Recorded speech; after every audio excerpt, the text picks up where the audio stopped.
how to actually implement it, the templates that they've given us, the ideas that we can lead off. I mean, I've been to other conferences where they say, here, do it, but they don't give you any start. It's just kind of thrown in your lap. And they've given us so many ideas on how to implement it and how to deal with situations. It's been wonderful.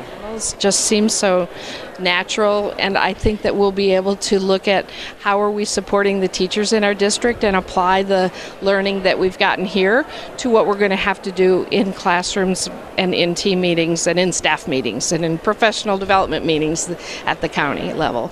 My favorite part was realizing that we do have all the pieces and watching the light bulbs come on in the eyes of my staff and them figuring out that what we're doing really does work. And will work, and how excited they are to go back and make it work. They sat down yesterday with what we're calling the Orange Notebook and have pieced out probably the next 4 or 5 weeks of faculty meetings and PLC meetings and as to how we're going to take all this information and present it to our kids. One other thing I really liked, I'm sorry, I just thought of this, was to see an actual schedule, master schedule, where intervention's built into the day. I emailed my principal right then, so I was really excited about that.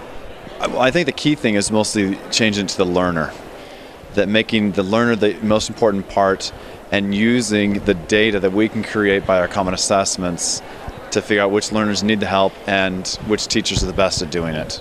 There's a group of 5 of us here, and so every time we go to a session, then we come back as a group and say, okay, what are you thinking? What are you, are we going to start looking at data? And so we're hoping it's really going to transform our meetings into being more data focused as a curriculum staff even, versus just coming like we do sometimes and saying, okay, what are we talking about today? What's the big agenda items? So we're looking forward to what it's going to do for our district. Even this morning when they said, the good teaching, do you discuss good teaching at school? And I think we talk about what we do, but do we really come together professionally and talk about what is good teaching and what does that look like in each of our classrooms and each of the grade levels?